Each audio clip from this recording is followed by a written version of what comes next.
Hello friends, good afternoon. কেমন আছো তোমরা সবাই? আশা করি তোমরা সবাই খুব ভালো আছো, আর আমিও ভীষণ ভালো আছি। আর আজকের মিনি ব্লগে তোমাদেরকে জানাই অনেক অনেক স্বাগত। ঋষিকেশের ভিডিও তো আগের দিনই শেষ করে দিয়েছি, রিলেটেড ভিডিওতে গিয়ে অবশ্যই দেখে নিও। আর আজকে আমরা চলে এসেছি হরিদ্বারে। হরিদ্বারের গঙ্গায় এই স্নান করার গল্প আমার দিদা যখন বেঁচে ছিল, আমার দিদার মুখ থেকে বহুবার আমি শুনেছি। দিদাকে বলতে শুনেছি বহুবার যে জানিস, হরিদ্বারের গঙ্গায় এত স্রোত, শেকল না ধরে স্নানই করা যায় না। তো আজকে সেটা একদম চাক্ষুষ দেখে নিলাম। তারপরে স্রোতের যে কতটা জোর সেটা তোমাদেরকে দেখাচ্ছি, দাঁড়াও। দাদাভাই শুদ্ধ মনে একটা ডুব দিতে কোথায় যেন চশমাটা চলে গেল, সে আর খুঁজেও মিলল না। সাইড সাইড সাইড সাইড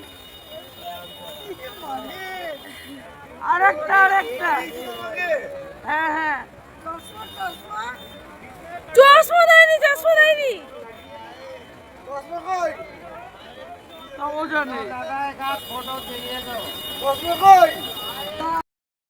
আর দাদা ভাই চশমা ছাড়া একদমই অচল। এই চশমা চলে যাওয়াতে সবার মনটাই আমাদের ভীষণ খারাপ হয়ে গেছিলো। তারপরে নেমে যে চশমা খোঁজা হবে সেই উপায়টাও তো নেই।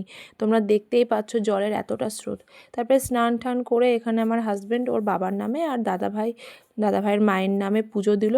তারপরে এখানে তো পুরোহিতরা সবসময় রেডি থাকে। তীর্থস্থানটা ঠিকই আছে, কিন্তু ওই ব্যবসা আর কি। তারপরে আমরা সাথে করে জামা কাপড় সব নিয়ে এসেছিলাম। আর বলে রাখি, আমরা হরিদ্বারে এসেও এখানে একটা গুরুদ্বারা মানে ভাড়া নিয়েছিলাম, তো আমরা সেখানেই ছিলাম। তো সেখানে আমাদের সমস্ত লাগেজপত্র রেখে আমরা এসেছিলাম গঙ্গায়। একটা অটো, যে অটোতে করে আমরা ঋষিকেশ থেকে হরিদ্বার এসেছি, সেই অটোতে করেই আমরা আবার হরিদ্বারে গঙ্গাতে এসেছিলাম। তো এবারের গুরুদ্বারাটাও ভীষণ সুন্দর। এখানে বাচ্চাদের একটু মাথায় গঙ্গার জল দেওয়া হচ্ছে। স্নান শুধুমাত্র দাদাভাই, আমার হাজব্যান্ড আর বাবানই করেছে, কিন্তু বাবান জোর করে করেছে। বাবান করার পর বুঝতে পেরেছে যে কতটা জল ঠান্ডা ছিল।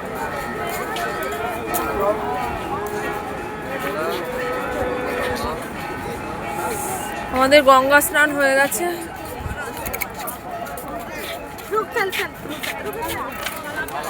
এখন আমরা যাচ্ছি, এদিকে আরতি হবে পার হয়ে সব একটা দেখি। আর প্রচন্ড ভিড়।